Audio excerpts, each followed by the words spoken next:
अस्सलामुअलैकुम, welcome to my channel food पटारी।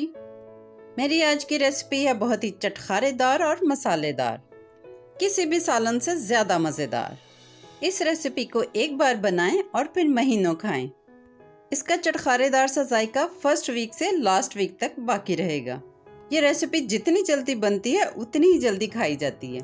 तो चलें फटाफट से ये चटखारेदार रेसिपी स्टार्ट करते हैं। बिस्मिल्लाहिर्रहमानिर्रहीम।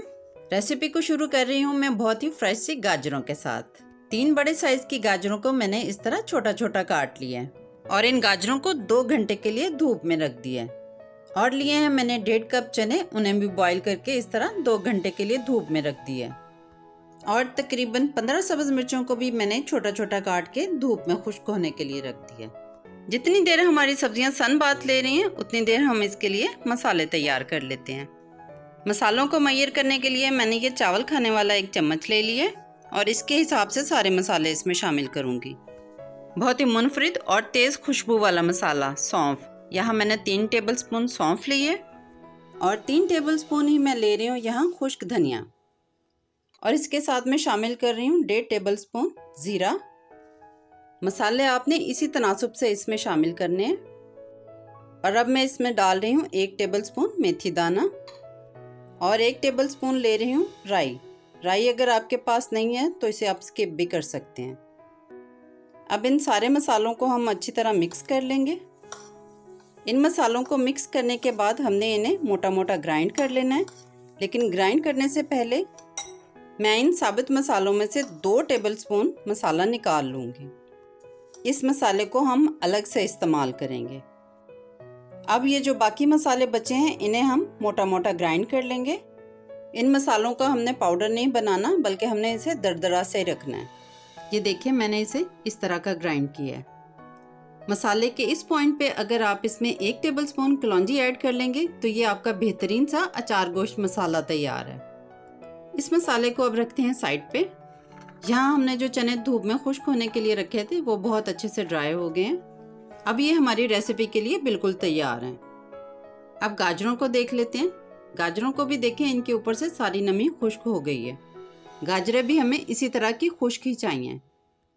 और ये हमारी सब्ज मिर्चें ये भी खुश्क हो गई हैं। बस 2 घंटे की धूप के बाद हमारी ये चीज़ें बिल्कुल तैयार हैं।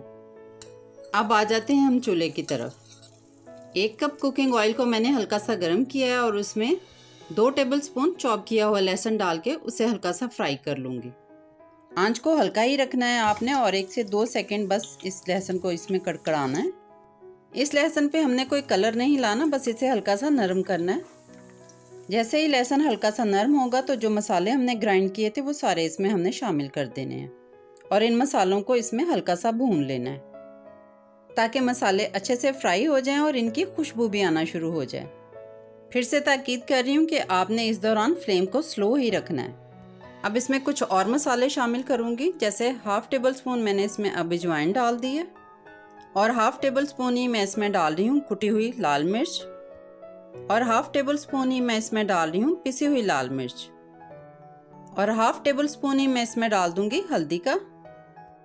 और अब मैं इसमें शामिल कर रही हूँ नमक। नमक हम इसमें कुछ थोड़ा ज़्यादा ही डालेंगे। 1.5 टेबलस्पून मैंने इसमें नमक डाल दिए। इन मसालों को भी हम 1 से 1.5 मिनट भून लेंगे। हमारी रेसिपी की बेस यही बेहतरीन सा मसाला है। मसालों की भुनाई कंप्लीट हो गई है। अब आपने चूल्हे को बंद कर देना है। चूल्हे को बंद करने के बाद मैं इसमें 1/2 टीस्पून चाट मसाला डाल रही हूँ और जो साबुत मसाले हमने शुरू में 2 टेबलस्पून निकाले थे उन्हें भी अब इस पॉइंट पे इसमें शामिल कर रही हूँ। पिसे हुए मसालों का एक अलग टेस्ट होता है और साबुत मसालों का एक अलग ही जायका होता है। अब जो चने हमने धूप में खुश्क किए थे वो इसमें शामिल कर दिए हैं, सब्ज़ मिर्चें भी इसमें शामिल कर दी हैं और इन दोनों चीज़ों के साथ जो गाजरें थी वो भी हम इसमें डाल देंगे। और इसके साथ अब मैं शामिल कर रही हूँ 3 लीमू, जिन्हें मैंने छोटा छोटा काट लिया था। अब इन सारी चीज़ों को हम मसाले में अच्छे से मिक्स कर लेंगे और चूल्हे को थोड़ी देर के लिए दोबारा से ऑन कर लेंगे। ये बहुत ही मज़ेदार सा चटखारेदार सा काबली चनों का अचार मिक्स सब्जियों के साथ एक बार बना लें और फिर महीनों खाएं। इस अचार का सबसे बेहतरीन कॉम्बिनेशन तो क्रिस्पी पराठा है। इसके अलावा आप इसे चावलों के साथ खाएं, दाल के साथ खाएं। हर खाने के साथ ही रौनक लगा देगा। चूल्हे को बंद करने के बाद अब मैं इसमें डाल रही हूँ 1 टेबलस्पून कलौंजी और इसके साथ डाल रही हूँ हाफ कप सिरके का, वही सिरका जो हम चाइनीज़ खानों में यूज़ करते हैं। इससे हमारे अचार में बेहतरीन सी खटास आएगी और हमारा अचार भी लंबे अरसे तक चलेगा। अचार के शुरू में मैंने 1 कप कुकिंग ऑयल इस्तेमाल किया था और अब एंड में मैं इसमें 1 कप सरसों का तेल शामिल कर रही हूँ। सरसों के इस तेल को मैंने पहले गरम कर लिया था और फिर ठंडा करने के बाद इसमें शामिल कर रही हूँ।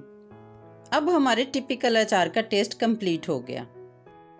अचार की रेसिपी हमारी कंप्लीट हो गई है, लेकिन जायके अभी ख़त्म नहीं हुए। घर में जो मैंगो अचार पड़ा है ना, उसे इसमें शामिल कर दें। ज़बरदस्त। अब फुल स्टॉप लगा दें। अब ये अचार बन गया है किसी भी सालन से ज़्यादा मज़ेदार। बस इसके साथ रोटी या पराठा बनाएं और मज़े से खाएं। इस रेसिपी में आप अपनी मर्ज़ी की और सब्जियां भी ऐड कर सकते हैं, मसलन शलजम, मूली वगैरह। अब हम इस अचार को ठंडा होने के लिए रख देंगे। जब ये अच्छे से ठंडा हो जाएगा तो हम इसे किसी भी साफ़ सुथरे और खुश्क जार में इसे डाल लेंगे। अचार को आपने लंबे अरसे तक महफूज रखना है तो आपने इसमें गीला चम्मच बिल्कुल नहीं डालना। साफ़ सुथरा और खुश्क चम्मच इसमें डालें तो ये लंबे अरसे तक ख़राब नहीं होगा। इस अचार को बनाने के बाद 2 से 3 दिन आप इसे रेस्ट पे ही रहने दें। 2 से 3 दिन के बाद इसमें कंप्लीट जायका आ जाएगा। अभी तो सब चीज़ें अपने अपने जायके में होंगी। 2-3 दिन साथ रहने के बाद इनके जायके घुल मिल जाएंगे। फिर इस अचार का जायका होगा अरूज पे। अब आप बताएं आपको ये रेसिपी कैसी लगी। इस मिक्स अचार को देखकर जिसके मुंह में पानी आया ना, वो इस वीडियो को ज़रूर लाइक करे और मेरे चैनल फूड पटारी को सब्सक्राइब भी ज़रूर करें। आप भी ये मज़ेदार सा अचार ज़रूर बनाएं और साथ लगे हाथों अचार गोश्त मसाला भी बना लें। तमाम मसालों की परफेक्ट क्वांटिटी है इसमें। ज़रूर बनाएं, अपनी लाइफ को आसान भी करें और मज़ेदार भी करें।